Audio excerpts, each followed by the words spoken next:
Congratulations! You've been born a medieval peasant.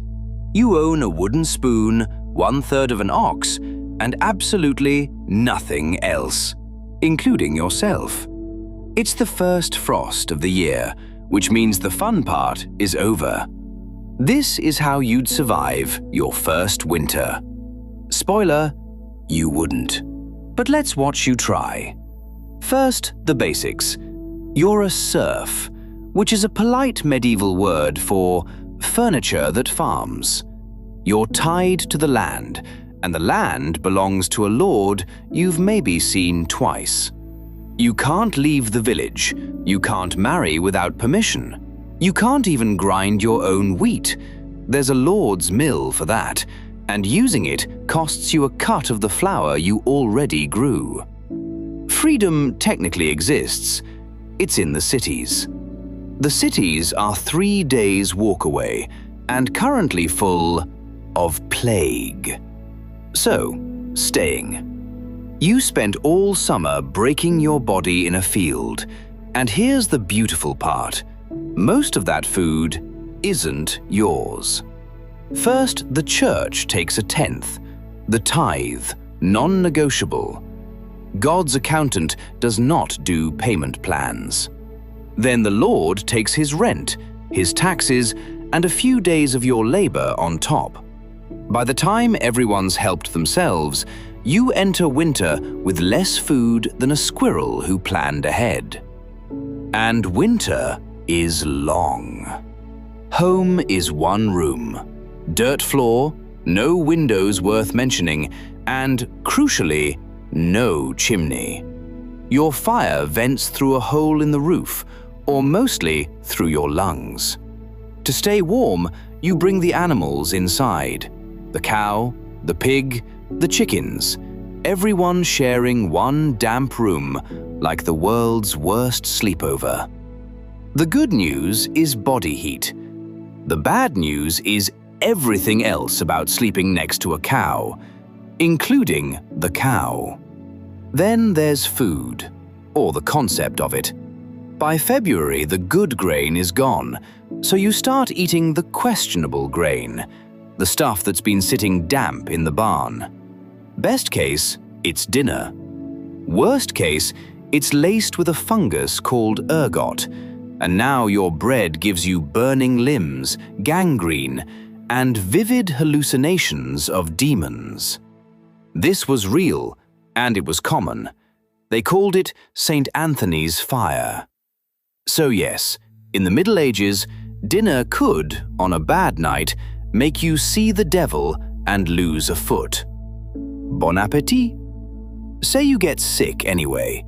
Say you catch a fever. Good news, there's a doctor.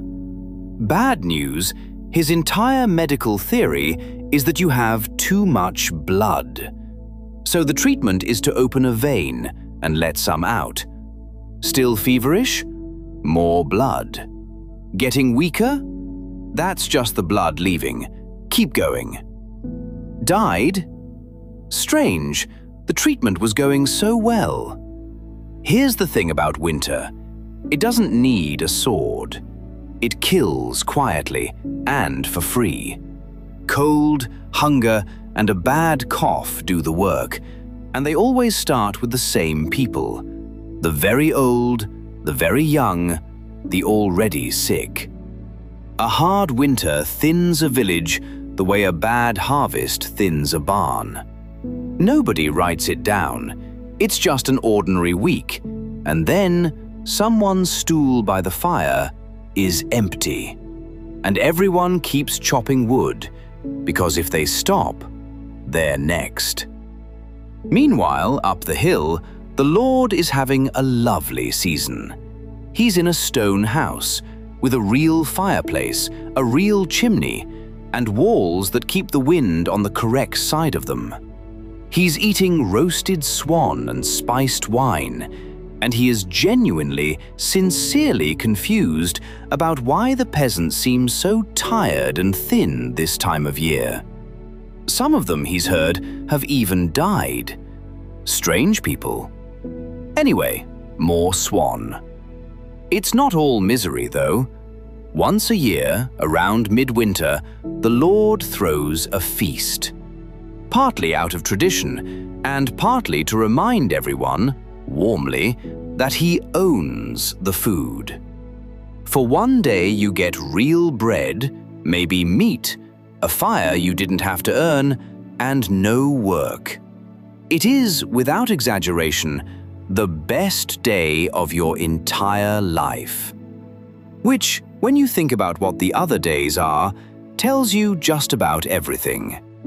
And then, if you make it to spring, statistically a coin flip, congratulations again, you survived. Your reward? You get to do all of this again. Except now, with ploughing. That's your life as a medieval peasant. You'd last one winter, tops. Aren't you glad you missed it? Hit subscribe so the algorithm can keep reminding you how good you've got it. And if you think that was rough, you have no idea what we're about to do to a Roman gladiator.